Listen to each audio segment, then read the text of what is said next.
think many of you have ever dedicated yourself to something to the point where you couldn't see beyond it.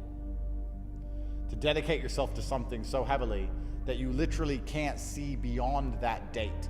There is no life beyond that date. And when you wake up the following day, it's like, oh yes, it's a big wide world. And I'm in Dubai and I'm famous and there's restaurants and other things to do besides the fight gym. It's a brand new horizon, which is kind of liberating and kind of exciting.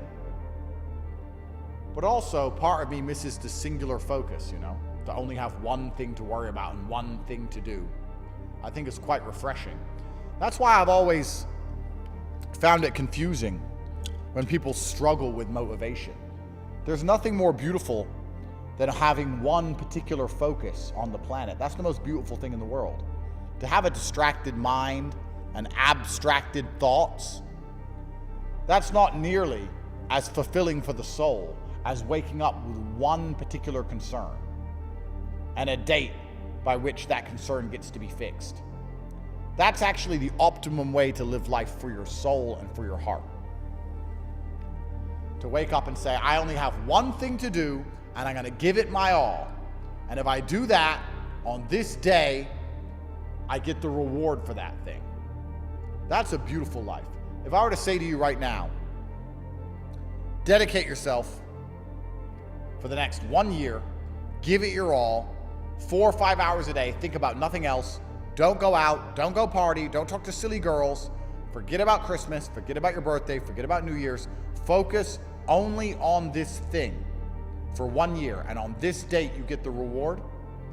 I guarantee you, even more than the reward, even better for you than the actual payoff in the end, will be the process of going through that year. And you're gonna think back on it with a fond memory. The reason most people in that position don't take such big risks is because they're scared of being laughed at. Because I think a lot of you hold back on being who you want to be because you're afraid of people's negative opinion of you. Let me make something very fucking clear to you from the beginning. If you are worried about other people's opinion of you, they already own you. They already control you if you are worried about what they are going to say or what they think about you. Even if you need the praise, they own you. If you sit and say, I'm gonna try this thing and I know I'll succeed, and everybody is going to say good things about me. So to make sure that happens, I'm gonna cheat, or I'm gonna be underhanded. I'm gonna do some sneaky shit because I need these people to say good things about me. They already fucking own you. I don't care if people say good things about me or bad things about me, because those people don't own me and they don't decide my worth, and they don't get to decide how I live my life because they sit there and write comments. What kind of I be as a man if I sit at home and think, you know what, maybe I should take this fight? Yes, it's a big risk. Are these people my fucking boss? Are these people my master? Am I gonna allow them to treat me like a slave? Am I a slave to the opinions of people I've never even met? I'm an imperfect person, but the people with opinions are imperfect people. Why do I give a fuck about the opinions of imperfect people who didn't take the risk I took? I don't care about people laughing at me. And I don't care if people mock me. And that's why I took the risk in the first place. And that's why my life is the life it is. Because I've done nothing but take endless risks all the way to the top. A win is forever, and a loss is temporary. The reason a loss is temporary is because it eventually fades from your consciousness.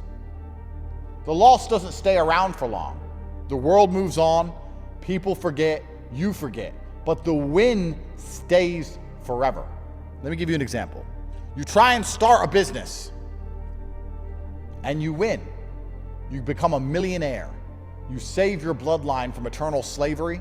You buy a Pagani penthouse to give you a free Christmas tree. You try and start a business and you lose.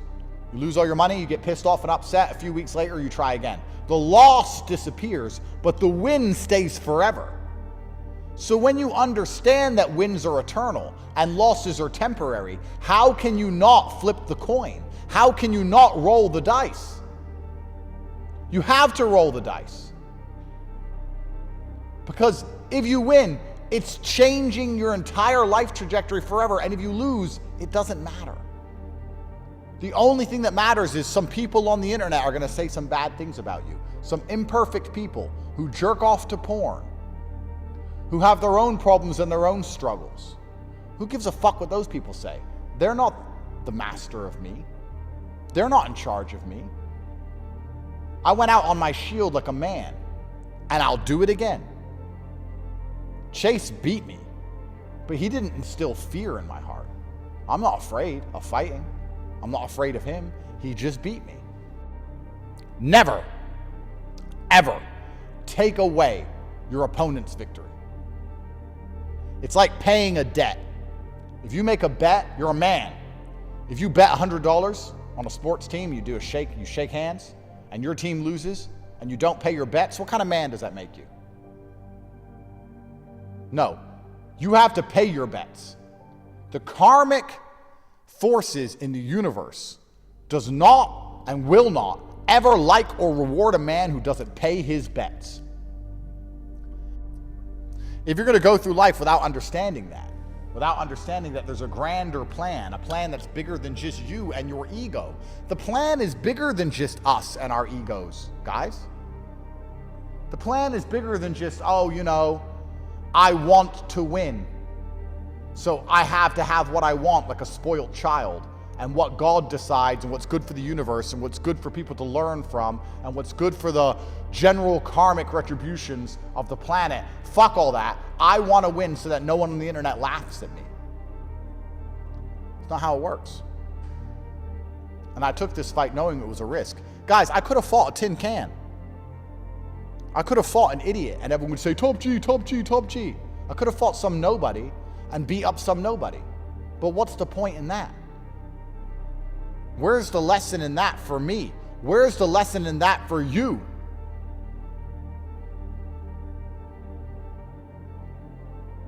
Could have done it and took the money. That's not who I am. It's never been who I am. Genuine risk, genuine reward. What kind of man would I be if I never lost? Imagine my life went perfectly all the time. Imagine I didn't need to go to the gym and I had muscles and I never lost a fight and I had money from the sky and any girl I wanted and I just went through life and got everything I wanted. I wouldn't even be a good person. I wouldn't be human. I wouldn't know anything about how the world functions. I couldn't teach you anything. I'm not top G because I've never lost. I'm top G because I've been hit so many fucking times and I get back up. I'm top G because I just lost a fight and I'll fight again today. I'm top G because I'm not afraid. I'm top G because I'll keep fucking trying. Do you understand? It's not about never losing. It's about the fact that I will get up and try. It's about the fact that I'm not afraid to lose. And I'm not afraid to be ridiculed. And I'm not afraid to be mocked. That's how I built the life I built. That's how I got yachts and private jets and hundreds of millions of dollars. Because I'm not afraid of anything. I'm not afraid to be laughed at. And I'm not afraid to get fucking hurt. That's why. I put it on the line. I get in the arena. Everyone with an opinion is on the sidelines. Imagine living a life where you're so afraid of loss that you never get to win. You sit in the corner as a coward, writing Twitter comments at people who take risks you will not take. As an insignificant unknown, a nobody. And you're so afraid of someone saying something bad about you that you're going to sit there and not take the risk. What kind of fucking man does that make you? It makes you the kind of man who is forgotten to history. Napoleon is in the history books. He lost battles. Muhammad Ali lost. Tyson lost. Champions sometimes lose.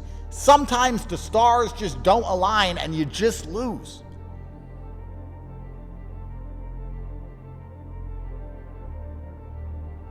And you have to know that and you accept that when you agree to take the risk in the first place. And that is the barrier that prevents most people from getting anywhere. The what if I lose? What if you lose?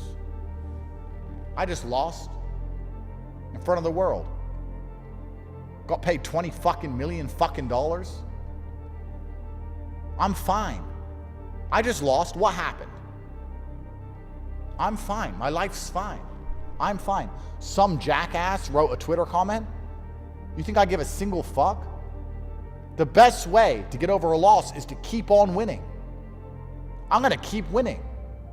I'm going to continue on my mission to teach all the things I know to as many people who will listen to me before they finally put a bullet in my neck. I'm going to continue to see my kids and live a fantastic life. Continue to build the real world into the largest online school that exists on planet Earth. I'm going to continue on my mission. That's how I get over a loss. I keep winning. I'll go fight again. And win or lose. I tried my best. And I have no explanation for what happened. But I'm not afraid to try again. No fear was instilled in me. My spirit and my heart have not been broken. Even at my old age. Perhaps I should know better. Perhaps, as a lion gets older, he should be a little bit smarter about the war he gets involved in, about the fights he picks. But after spending so many years patrolling the savannah as the fucking biggest, most dangerous lion that exists on the planet, I don't want to change. I don't want to change. And now my joints are a little bit slower, my teeth are a little bit less sharp, and I'm walking around the savannah, and there's these other lions encroaching on my territory, and I don't want to change. I want to go fight them. Maybe I should be a bit smarter. Maybe I should know better. If you're not following the bull's mindset, you might not see us again. But if you are, then congratulations, you're growing every day.